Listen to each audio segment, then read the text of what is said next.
Rajkot police હેડક્વાર્ટરમાં તાલીમ ભવન ખાતે Simliya homeo laboratory દ્વારા પોલીસ કર્મી અને તેમના પરિવાર માટે નિઃશુલ્ક કેમ્પનું આયોજન કરવામાં આવ્યું હતું.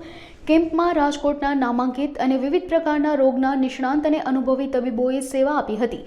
જૂની શરદી, અસ્થમા, વાળ, માથાનો દુખાવો, ધાધર, ખરજવું, સોરિયાસિસ, પ્રોસ્ટેટ, પથરી, એસિડિટી, કબજિયાત, મસા, કૃમિ, ડાયાબિટીસ, બ્લડ પ્રેશર, થાઇરોઇડ, લોહીની કમી, સ્ત્રી રોગ, બાળકોના રોગ, વજન વધારવું, ઘટાડવું સહિતના રોગોની સારવાર અને દવા વિનામૂલ્યે આપવામાં આવી હતી.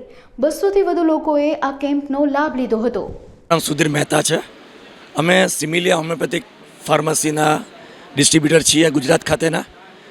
સમાજ માટે કંઈક કરી છૂટવાની ભાવના સાથે અને પોલીસ ડિપાર્ટમેન્ટ જે આપણે માટે 24 કલાક દોડે છે, હંમેશા સ્ટ્રેસમાં અને આપણે એના હિસાબે સલામત છીએ, તો અમને એવું થયું કે અમે કંઈક સમાજ માટે એમને માટે કંઈક કરીએ. તો પોલીસ કર્મી અને એમના પરિવાર માટે અમે અહીં એક મેડિકલ કેમ્પ કર્યો છે, હોમિયોપેથિક મેડિકલ કેમ્પ. રાજકોટના નામાંકિત અને એક્સપિરિયન્સ ડૉક્ટર્સો અહીંયા હાજર છે.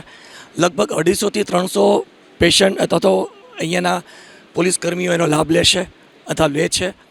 અમારી હોમિયોપેથીની ખાસિયત એ છે કે જડમૂળમાંથી કાઢે છે, એની કોઈ આડઅસર થતી નથી, કોઈ જાતની પરેજી પણ બહુ ઓછી હોય છે.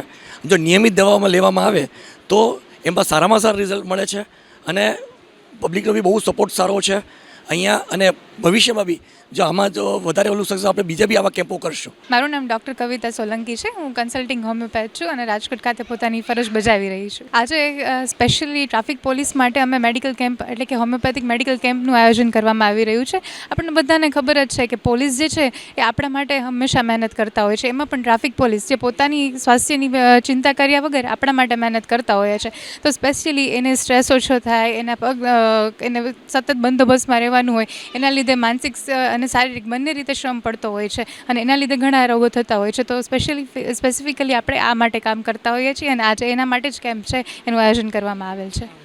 આ ઘણા લોકોને એવું હોય છે કે ભાઈ હોમિયોપેથી બહુ ધીમી કામ કરે છે, પણ એવું નથી હોતું. એ ટોટલી એક મિથ છે. તમે જો વ્યવસ્થિત રીતે એક નિષ્ણાંત પાસે તમારી ટ્રીટમેન્ટ કરાવો છો તો તમને રિઝલ્ટ જે છે એ માર્વેલસ મળવાના ચાન્સીસ રહેલા હોય છે. એટલે જલ્દી પણ હોય છે અને એને કમ્પ્લીટ જડમૂળથી કાઢતું હોય છે. એટલા માટે લોકોને એક જ અપીલ છે કે પોતાના સ્વાસ્થ્ય માટે તમે જાગૃત થાઓ.